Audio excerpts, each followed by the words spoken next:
The Green Meadow by H.P. Lovecraft and Winifred V. Jackson. Translated by Elizabeth Neville Berkeley and Louis Theobald, Jr.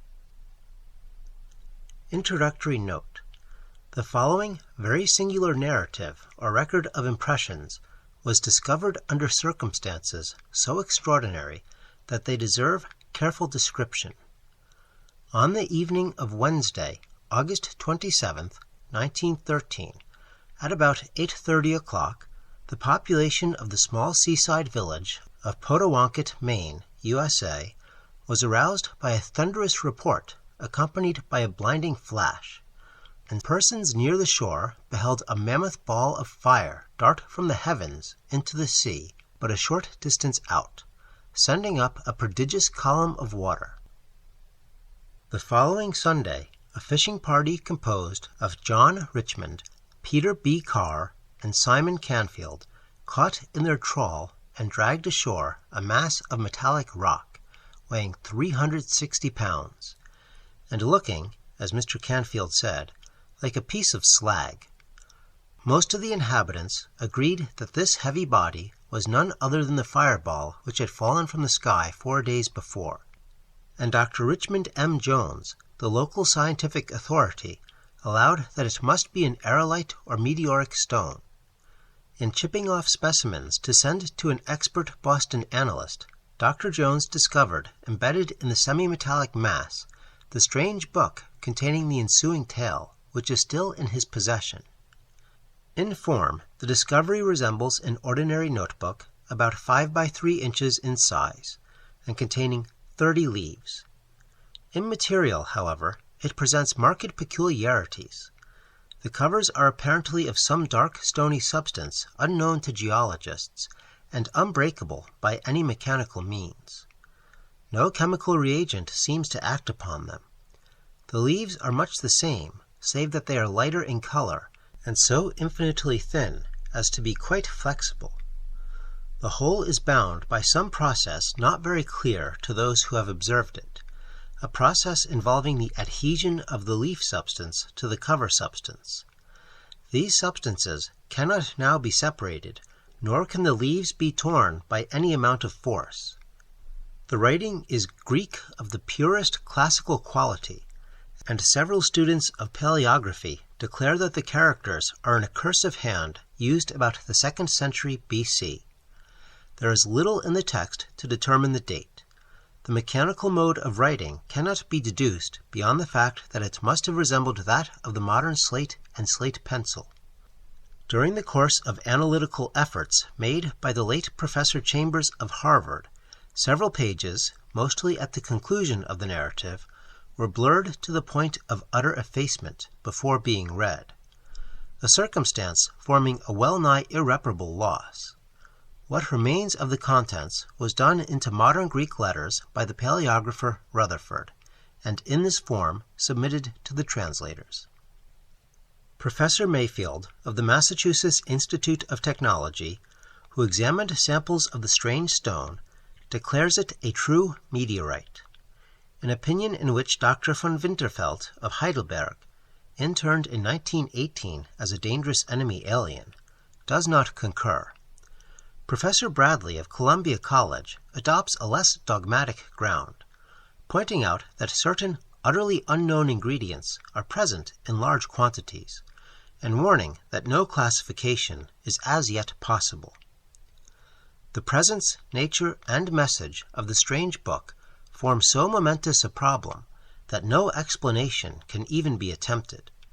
The text, as far as preserved, is here rendered as literally as our language permits, in the hope that some reader may eventually hit upon an interpretation and solve one of the greatest scientific mysteries of recent years. E.N.B. and L.T. Jr. It was a narrow place, and I was alone. On one side, beyond a margin of vivid waving green, was the sea, blue, bright, and billowy, and sending up vaporous exhalations which intoxicated me.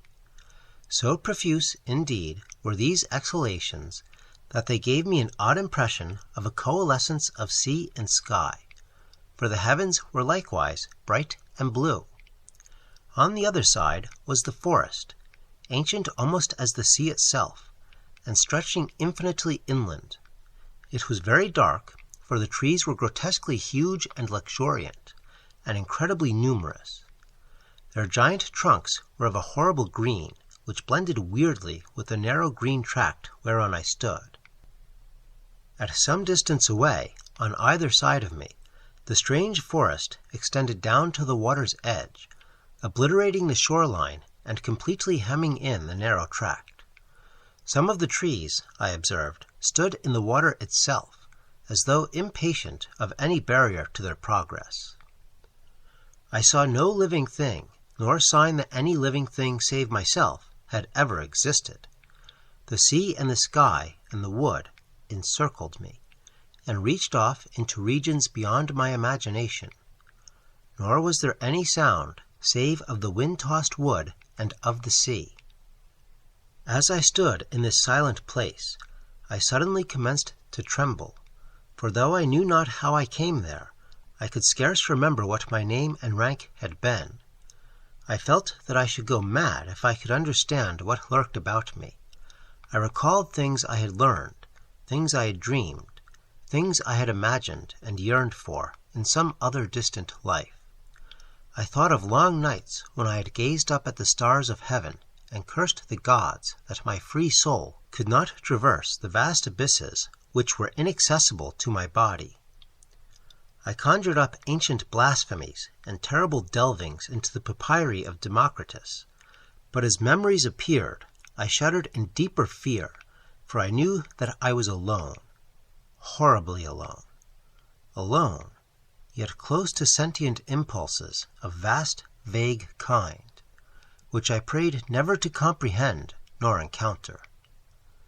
In the voice of the swaying green branches, I fancied I could detect a kind of malignant hatred and demonic triumph.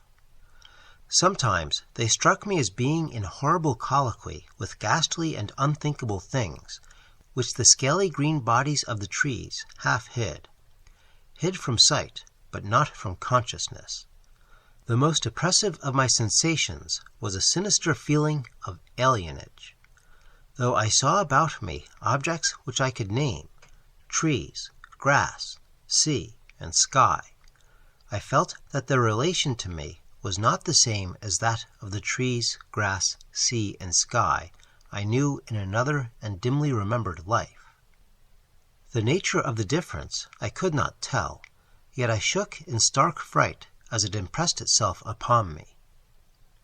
And then, in a spot where I had before discerned nothing but the misty sea, I beheld the green meadow, separated from me by a vast expanse of blue rippling water with sun-tipped wavelets, yet strangely near. Often I would peep fearfully over my right shoulder at the trees, but I preferred to look at the green meadow, which affected me oddly.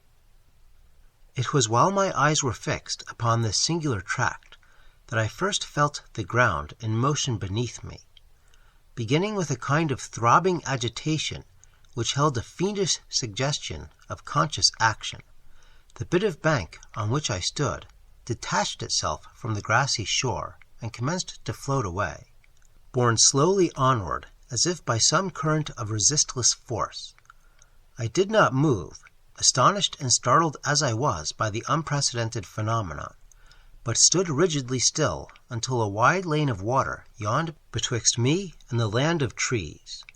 Then I sat down in a sort of daze, and again looked at the sun-tipped water and the green meadow.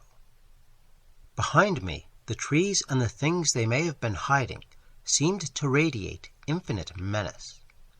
This I knew without turning to view them, for as I grew more used to the scene, I became less and less dependent upon the five senses that once had been my sole reliance.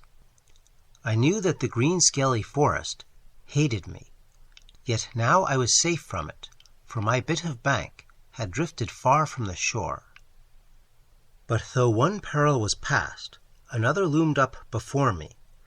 Pieces of earth were constantly crumbling from the floating isle which held me, so that death could not be far distant in any event.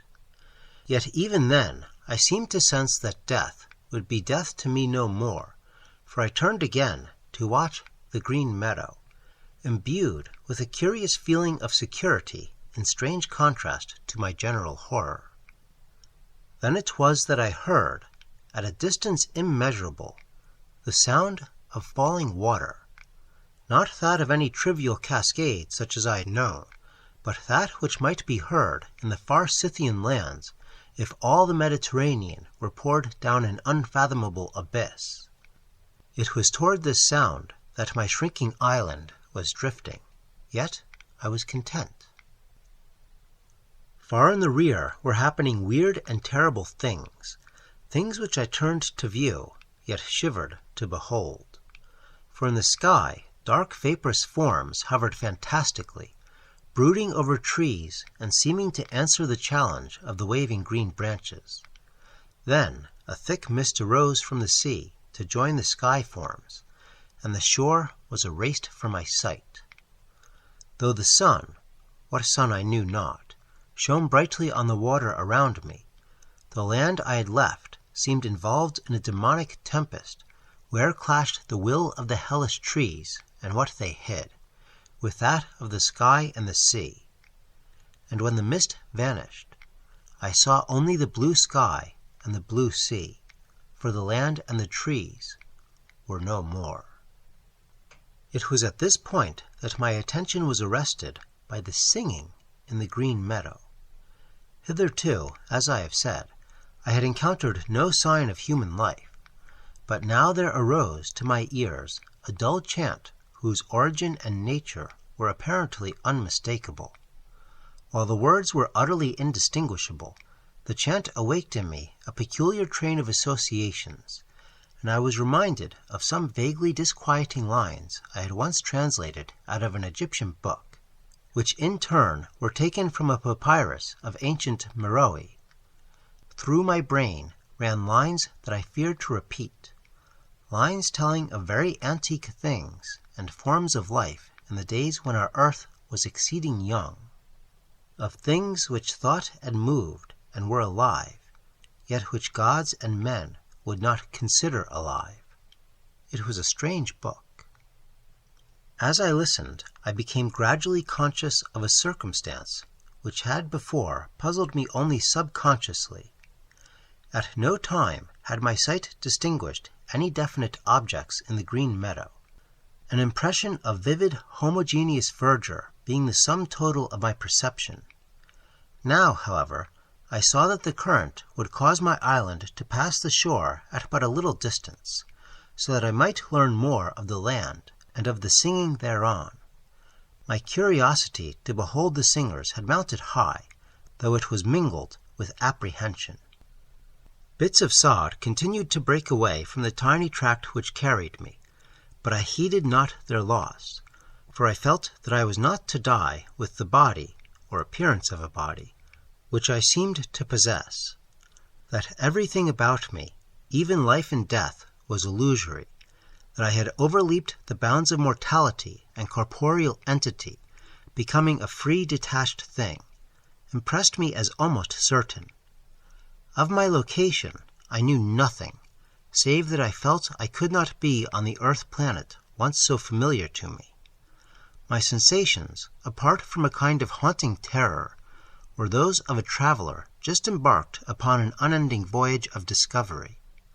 For a moment I thought of the lands and persons I had left behind, and of strange ways whereby I might some day tell them of my adventurings, even though I might never return.